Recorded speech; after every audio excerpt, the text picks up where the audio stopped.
اس مہینے کے تعلق سے ہم کو کن چیزوں کا لحاظ رکھنا چاہیے؟ بہت سارے مسائل وغیرہ آپ نے ابھی شیخ کی زبان سے سنے کہ رمضان آنے سے پہلے ہم کو یہ ساری باتیں معلوم ہونا چاہیے۔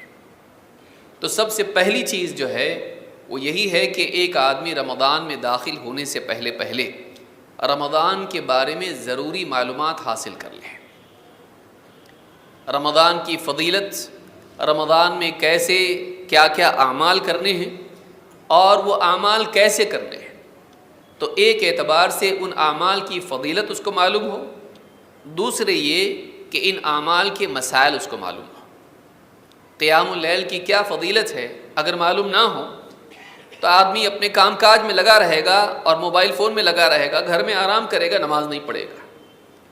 بہت سے لوگ اسی وجہ سے نیکیاں نہیں کر پاتے ہیں کہ ان کے سامنے ان نیکیوں کی فضیلت نہیں ہوتی ہے، اور کبھی اس وجہ سے نہیں کر پاتے ہیں کہ فضیلت معلوم ہوتی ہے لیکن سستی ہوتی ہے اور رغبت نہیں ہوتی ہے۔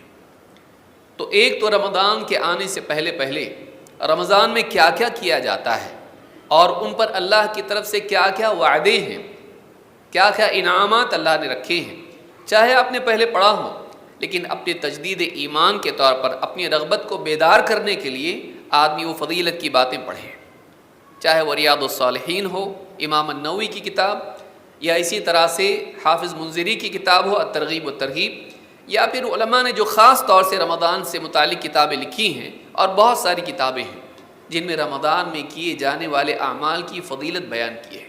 ان کو پڑھے اور ان کی رغبت اپنے اندر پیدا کرے۔ اسی طرح سے رمضان سے متعلق جو اعمال ہیں، روزہ ہے، صوم، یا اسی طرح سے قیام اللیل، یا اسی طرح سے دوسرے جتنے بھی اعمال ہیں، سحری، افطار، روزہ کن چیزوں سے ٹوٹتا ہے، کن سے نہیں ٹوٹتا ہے، اعتکاف کے مسائل کیا ہیں، اور اسی طرح سے بہت ساری دوسرے مسائل کیا ہیں، تراویح سے متعلق مسائل کیا ہیں، ان مسائل کو جانیں۔ یا تو علماء کے خطابات سنیں، آج انٹرنیٹ کے ذریعے سے یوٹیوب پر بہت سارے خطابات ہیں، لیکن معتبر علماء کے خطابات سنیں جو قرآن و سنت کی روشنی میں بتاتے ہیں، جو سلفی ہیں، اہل حدیث ہیں۔ آج قرآن و سنت کا نام لے کے بولنے والے بھی بہت ہو گئے، کیونکہ ان کو معلوم ہے جب تک کہ قرآن و سنت نہیں بولیں گے لوگ سنتے نہیں۔ لیکن یا تو ان کی حدیثیں کمزور ہوں گی یا پھر ان کا استدلال غلط ہوگا، لہٰذا دھوکہ نہیں کھانا چاہیے کہ کوئی آدمی قرآن و حدیث بولے تو اس کی بات کو آپ سننے لگ جائیں۔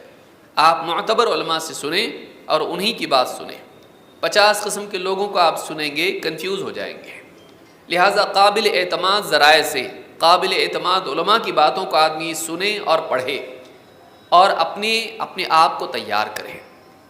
اور یہ معاملہ معمولی نہیں ہے، یہ فرض ہے۔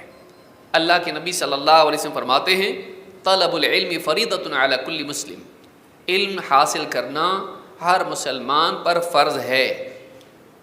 تو عمل سے پہلے انسان کو چاہیے کہ کسی بھی عمل میں قدم رکھنے سے پہلے اس عمل کے بارے میں معلوم کر لیں کہ وہ عمل کیسے کیا جاتا ہے، تاکہ وہ عمل برباد نہ ہو، تاکہ یہ آدمی گناہگار نہ ہو۔ لاپرواہی کے ساتھ کسی بھی چیز کو کر دینا اور علم کے خلاف اس کو کرنا، سنت کے خلاف اس کو کرنا، انسان کو گناہگار بناتا ہے۔ آدمی دنیا کا کوئی کام بغیر جانے نہیں کرتا ہے، دین کے کام بغیر علم کے کرنا یہ بہت بڑی ناکامی ہے اور بدقسمتی ہے۔ تو اس حدیث سے بات معلوم ہوتی ہے کہ علم حاصل کرنا ہر مسلمان پر فرض ہے، اور اس کا سب سے آسان طریقہ کیا ہے؟ علماء سے آپ پوچھیں۔ آپ کو اونٹ پر سفر کر کے جانے کی ضرورت نہیں ہے، آج موبائل فون کے ذریعے سے آپ علماء سے، قریب و بعید کے علماء سے پوچھ سکتے ہیں، بلکہ آپ کے اپنے شہر میں، آپ کے اپنی مساجد میں علماء میسر ہیں، آپ ان سے جا کے دین کے مسائل پوچھ سکتے ہیں۔ اللہ رب العالمین نے حکم دیا ہے، اللہ نے فرمایا فَاسْأَلُوا أَهْلَ الذِّكْرِ إِن كُنتُمْ لَا تَعْلَمُونَ، جاننے والوں سے پوچھو اگر تم نہیں جانتے۔ تو یہ اللہ کی طرف سے حکم ہے کہ اگر ہم نہیں جانتے ہیں تو ہم کو چاہیے کہ ہم جاننے والوں سے پوچھیں، نہ جاننے والوں سے ہم نہ پوچھیں، نیم حکیموں سے ہم نہ پوچھیں، ہم ان لوگوں سے پوچھیں جو واقعی جاننے والے ہیں۔ لہٰذا یہ پہلی چیز ہے جس کا اہتمام ایک مسلمان کو کرنا چاہیے۔ نمبر 2، رمضان کے مہینے کو ہم تقویٰ کے فروغ اور تقویٰ کی بیداری اور تقویٰ کو بڑھانے کا ذریعہ بنائیں۔ رمضان کا مہینہ آتا ہے اور ہم تاریخیں گننے میں رہ جاتے ہیں، سحری اور افطار میں رہ جاتے ہیں، عید کی تیاری میں رہ جاتے ہیں اور رمضان کا مہینہ نکل جاتا ہے۔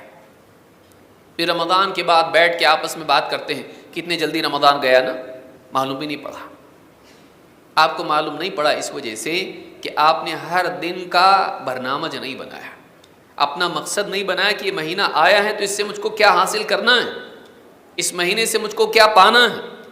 یہ مہینہ آ کے نکل جائے گا، لیکن اس مہینے میں کچھ لوگ کامیاب ہوں گے اور کچھ جدھر تھے وہی رہیں گے، اور کچھ ناکام و نامراد اور برباد ہوں گے۔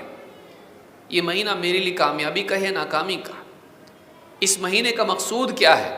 حدیث میں رمضان کے مہینے کو شہر الصبر کہا گیا ہے، صبر کے پیدا کرنے کا مہینہ۔ اگر رمضان کا مہینہ آ کے گزر گیا اور میں صبر میں ترقی نہیں کیا تو میں فیل ہو گیا۔ اس مہینے میں معظم اعمال میں سے بڑا عمل روزہ ہے، اور روزے کا ایک خاص مقصد ہے۔ اللہ تعالیٰ نے قرآن کریم میں فرمایا، یا ایھا الذین آمنوا کتب علیکم الصیام کما کتب علی الذین من قبلکم لعلکم تتقون۔ اے ایمان والو، تم پر روزے فرض کر دیے گئے جیسے تم سے پہلوں پر فرض کیے گئے تھے۔ اس لیے فرض کیے گئے ہیں تاکہ تمہارے اندر تقوی پیدا ہو، تم پرہیزگار بن جاؤ، تم بچنے والے بنو، تم بچنے والے بنو دنیا میں گناہوں سے، تاکہ تم بچنے والے بنو ان گناہوں کی وبال جہنم سے۔ دنیا میں گناہوں سے بچو تاکہ آخرت میں جہنم سے بچو۔ گناہوں کی وجہ کیا ہے؟ انسان کے نفس کا بے قابو ہونا، اور انسان کے نفس کے دو عیوب ہیں، نیکیوں میں سستی، گناہوں میں چستی۔ نیکیوں کے باب میں انسان سستی کا شکار ہوتا ہے، نفس کہتا ہے آرام کر، کیوں مشقت اٹھاتا ہے، اور گناہوں کے بارے میں نفس انسان کا رغبت دلاتا ہے، لذتوں کی طرف انسان کو بڑھاتا ہے، ایسی لذتیں بھی جو حرام ہیں۔ اور انسان چونکہ نفس کو اپنے قابو میں رکھنے کی صلاحیت اس میں نہیں ہوتی ہے، لہٰذا نفس اس کو گھسیٹ کے ان گناہوں میں لے جاتا ہے، یا نفس اس کے پاؤں پکڑ کر اس کو نیکیوں سے روکتا ہے۔ نفس کا غلام بننے کی بجائے اپنے نفس کو شریعت کے اور علم کے تابع کرنا، اور نفس کو آمادہ کرنا اللہ کی طاعت پر، اور نفس کو گھسیٹ کے روک لینا گناہوں کے راستے پر جانے سے، یہ صلاحیت انسان میں اگر ہے وہ کامیاب ہے۔ اگر آدمی میں یہ صلاحیت نہیں ہے تو یہ اس سوار کی طرح ہے جو سواری اس کے کنٹرول میں نہیں ہے، اس کو کھائی میں لے کے جاتی ہے۔ لیکن اگر وہ لگام کھینچتا ہے اور سواری رک جاتی ہے تو یہ سواری پر سوار بھی محفوظ رہے گا، کامیاب رہے گا، وہ منزل تک جائے گا۔ لیکن ایسا سوار جس کی سواری منمانی کرتی ہو، جہاں چاہے اس کو لے جاتی ہو، ایسا آدمی منزل تک نہیں پہنچتا ہے۔ کون آدمی چاہے گا کہ اس کی گاڑی اس کے کنٹرول میں نہ رہے، آؤٹ آف کنٹرول ہو جائے؟ ایسی گاڑی ایکسیڈنٹ کراتی ہے۔ اسی طرح سے اگر نفس ہمارے قابو میں نہ ہو، کرنے کے کاموں پر آمادہ نہ ہوتا ہو، اور گناہوں کے کاموں سے رکنے والا نہ ہو، تو ایسا آدمی نفس کا غلام بن کے جہنم میں جائے گا۔ لہٰذا روزہ اس بات کی تربیت اور اس بات کی استعداد پیدا کرنے کا ذریعہ ہے کہ ایک انسان اپنے نفس پر قابو پانے والا بنے، اس کے اندر ڈسپلن آئے، اس کے اندر سیلف کنٹرول آئے، وہ اپنے آپ کو قابو کرنا جانتا ہو۔ نہیں کا مطلب نہیں، کرنا ہے تو کرنا ہے۔ جس آدمی میں یہ دو باتیں آ جائیں، دنیا کی کوئی طاقت اس کو کامیاب ہونے سے نہیں روک سکتی، چاہے وہ کامیابی آخرت کی ہو یا دنیا کی ہو۔ آپ دیکھیے دنیا کی جتنی بھی ناکامیاں ہیں، اس کی جڑ میں آپ جھانک کے دیکھیں گے تو آپ کو دکھائی دے گا کہ کرنے کے کام کو نہیں کرتا تھا اور نہیں کرنے کے کام کرتا تھا۔ اس کی زندگی میں پرائرٹیز نہیں تھی، وہ ترجیحات نہیں جانتا تھا، وہ اولویات نہیں جانتا تھا، فضولیات میں پڑا رہتا تھا، کرنے کے کام چھوڑ دیتا تھا، اور جو کام نہیں کرنا چاہیے اسی میں لگا رہتا تھا اور کرنے کے کام نہیں کرتا تھا۔ یہ ناکامی کی جڑ ہے۔ روزہ آپ کو اس بات کے لیے تیار کرتا ہے کہ آپ اپنی چاہت کی بجائے اللہ کی چاہت کو پورے کرنے والے بنیں، اور جس انسان کی زندگی میں یہ بات آتی ہے یہ کامیاب انسان ہے۔ اس کو متقی کہتے ہیں کہ جو پرہیزگار ہو، بچنا جانتا ہو، رکنا جانتا ہو، جہاں رکنا ہے وہاں رکتا ہو، جہاں چلنا ہے وہاں چلتا ہو۔ تو یہ روزے کے ذریعے سے. اب آپ روزہ رکھ رہے کیوں رکھ رہے ہیں؟ آپ خالی سحری کا ٹائم دیکھ رہے ہیں، افطار کا ٹائم دیکھ رہے ہیں، کتنے گھنٹے ہیں؟ 12 گھنٹے 14 گھنٹے. بھائی بھوکا رہنا ہے، کھانا نہیں کھانا ہے. آپ روزے کے عمل کو صرف کھانا پینا چھوڑنا اگر اپنے لیے بنا لیں تو یہ آپ کی تربیت نہیں کرے گا. آپ اس سے زیادہ آگے بڑھ کے سوچیں کہ میں یہ آمادگی اپنے اندر پیدا کروں، میں اپنے آپ کو اس بات پر آمادہ کروں، یہ مزاج میرا بنے کہ میں اللہ کی نافرمانی سے بچوں گا. اللہ روک دے تو رک جاؤں گا.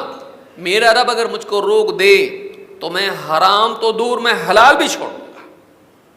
محنت سے کمایا ہوا کھانا ہے، حلال غذا میرے سامنے ہے، پانی میرے سامنے ہے. میں گناہ تو گناہ اپنی ضرورتوں کو چھوڑنے کے لیے تیار ہوں اگر میرا مالک حکم دے. کھانا میری ضرورت، پانی میری ضرورت. لیکن اللہ اگر مجھ کو حکم دے دے تو میں گناہ تو بہت دور کی بات ہے، میں تو حلال کھانا بھی چھوڑ دوں گا، اپنی ذاتی ضرورتوں کو بھی چھوڑ دوں گا. کیوں؟ میرا رب حکم دے رہا ہے. یہ مینٹالٹی کا بننا، اس مزاج کا بننا، یہ روزے کا حاصل ہے. اگر آپ کا مزاج یہ بن رہا ہے کہ دوست آپ کو گناہ کی دعوت دے رہا ہے، فلم دیکھنے کے لیے بول رہا ہے، ناچ گانے کی پارٹی میں لینے کے لیے آپ کو آ رہا ہے، اور آپ کہیں ذرا رمضان کا مہینہ، ذرا رمضان تک رک جا، جیسے ہی رمضان ختم ہو جائے گا پھر میں فری ہوں، تو آپ نے روزے کو صحیح ڈھنگ سے نہیں رکھا. آپ نے رمضان کا مقصد نہیں سمجھا کہ آپ کے لیے رمضان کا مہینہ روزے کا عمل قید خانہ نہیں ہے کہ 1 مہینہ قید خانہ ہے پھر 11 مہینے اپنے کو چھٹی ہونی شیطان کی طرح. تو پھر شیطان میں ہمیں فرق کیا رکھا؟ وہ بھی 1 مہینہ قید ہے، اس کے بعد میں وہ آزاد ہوگا، دندناتا پھرے گا، گناہ کروائے گا اور کرے گا. اگر یہی مہینہ آپ کے لیے قید کا مہینہ ہے کہ 1 مہینہ بس رک جاؤ اس کے بعد فری، تو شیطان میں ہمیں فرق کیا ہوگا؟ یہ مہینہ ہمارے لیے تربیت کا مہینہ ہے کہ مہینہ بہت قیمتی ہے، اس مہینے میں مجھ کو تیار ہو جانا ہے کہ باقی 11 مہینے گناہ سے بچنے کی کیپیسٹی پیدا ہو. اگر اس مہینے کو صحیح ڈھنگ سے میں نے نہیں گزارا تو باقی 11 مہینوں میں میں کمزور پڑ جاؤں گا. یہ تیاری کا مہینہ ہے، یہ اپنی استعداد بڑھانے کا مہینہ ہے، یہ اپنی بیٹری چارج کرنے کا مہینہ. آپ بیٹری دیکھیے کیسا کرتے ہیں، سفر پر جانا ہے بھائی، صبح جاؤں گا رات میں واپس لوٹنے والا ہوں، اتنے اچھے سے بیٹری چارج کر لوں کہ راستے میں ختم نہ ہو جائے. کتنا سوچتا ہے اپنی بیٹری کی، اپنے موبائل کے فون کی بیٹری کے بارے میں سوچتا ہے، اپنے ایمان کے تقوی کی بیٹری کے بارے میں کتنا سوچیں ہم لوگ. یہ چارجنگ کا ٹائم ہے ہمارا، اس مہینے میں چارج کر لوں، 11 مہینے تک یہ بیٹری چلنا چاہیے. اگلا رمضان آنے تک ہماری ایمانی تقوی کی قوت ہماری برقرار رہنا چاہیے. اگر یہ ذہن رکھ کر اس مہینے کو گزارے گا، یہ مہینہ اس کی زندگی بدلنے والا مہینہ بن سکتا ہے.